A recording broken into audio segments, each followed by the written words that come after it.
but with see, if you were running a company, and this is again just adding on to, it's a very good observation.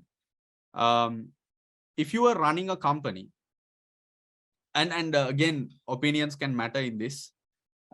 Generally, what would you try to, like, if you had a chance to focus more on revenue growth and profit growth, what do you think you will focus more on? Revenue growth. That's the initial go-to. Yeah.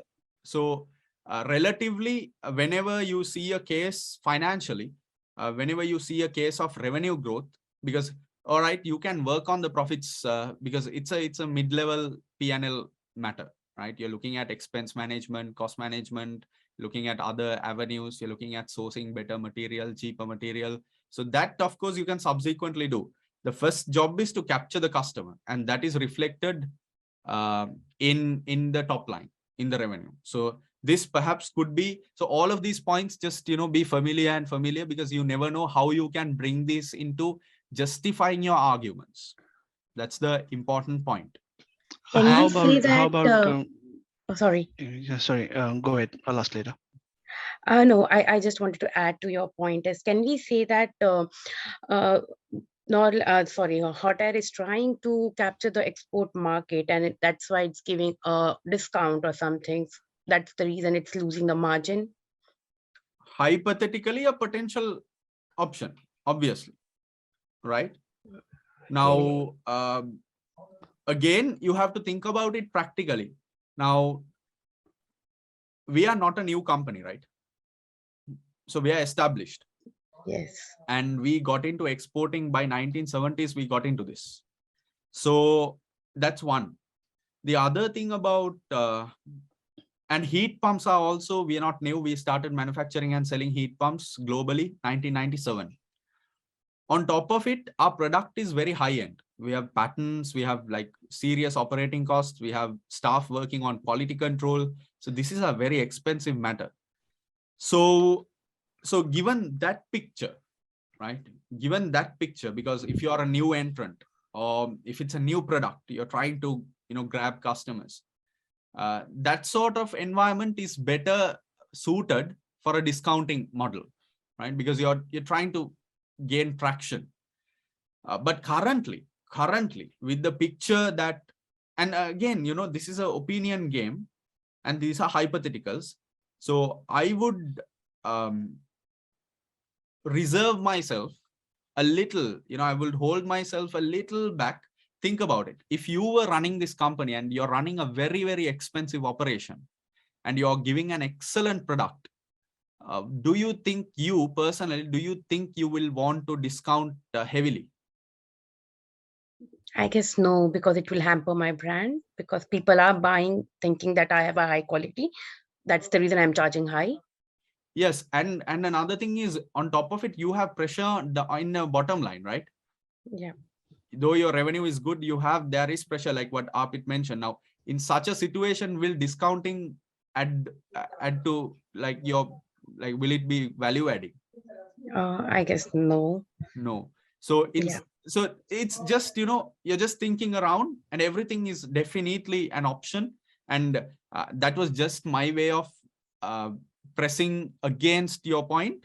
And you can press back saying, which is another point, is that regardless of whether your company is old or not, we see tons of companies always discounting, right? You see that with major companies, you see that with Daikin, you see that with Mitsubishi, you see that with major players, time and time again, or seasonally. Maybe you're discounting every beginning of your winter. So seasonal discounting. So obviously it's an option, and it's definitely something we can look at.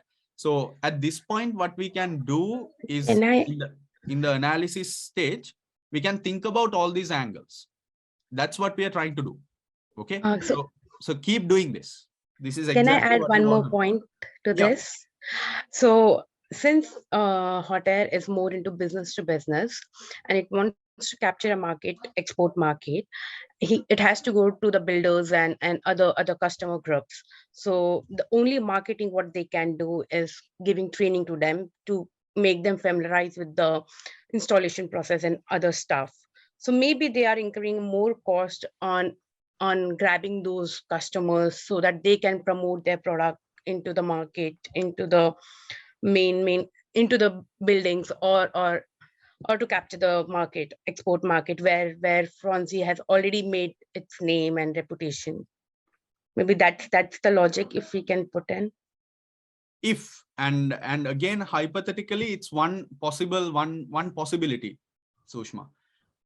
So there can be, again, similar to that, there can be, because we will look at cost closely as we go along, right? Arpit, did you have something to add? Yeah, just one point. It could be that government could be a factor, because government could have, because since they have this target of net zero by 2040, they might have something to discourage. For example, they might, they want end of gas boilers, maybe. Sure, they definitely want it, right? Yeah. So let's say because of carbon emissions, they want to reduce it, so or go net zero. So maybe they're having policies in which they are trying to end gas boilers in Norland and focus on more on the other one. Surely. I mean, it is at some point they're going to have to do it, because unless there is a way to use like hydrogen gas boilers, atomic powered, because unless you have a renewable source of heat for gas boilers, it's definitely going to have a carbon emission. So that's not going in line with the 2040 target. So in that sense, if you look at the gas boiler, see, it's going down, right? It's not, it's increasing, but it's it's lesser than heat pumps. Yeah. So heat pumps is growing by 10.2, whereas it's only, boiler growth is only half. The issue is, see, the way I can just challenge or push back against that is because they say that Thermwick and Flonase are more focused on gas boilers, right? Yeah, but if you, there's an interesting thing. It's correct. What you're saying is correct. But we can also think that we still have major players. And on top of it, a company that is more focused on gas boilers is currently in absolute terms making more dollars than us. Right? So maybe it's slow. Maybe we are the sort of like, because we still got like 20 years to go to 2040. So maybe now, and again, that speaks to how we are a first mover. And we have been consistently a first mover overall throughout. So we are probably also a first mover into this zero net carbon emission target. So that can be a very positive factor. So definitely a valid point from that angle. Yep. Okay. All right. So that's it. Yeah. Right. Perfect. So that's revenue, right? And you can just, work with the numbers more closely. Second, hold on, right? So what about profits? So far with the session, we've looked at a great deal of information, and we've established a thorough understanding of the pre-scene, the company, the hot air and the industry it's in, and the dynamics it's operating with, right? But there's still time. If you're looking for an excellent and a comprehensive solution, you can join, you can work with me. You can join the CIMA SCS with AZB coaching program. So this is an invitation to all of you. You can review the options that are best fit for you. We've made the program more affordable. We've made it more streamlined. We've also made it very, very objective.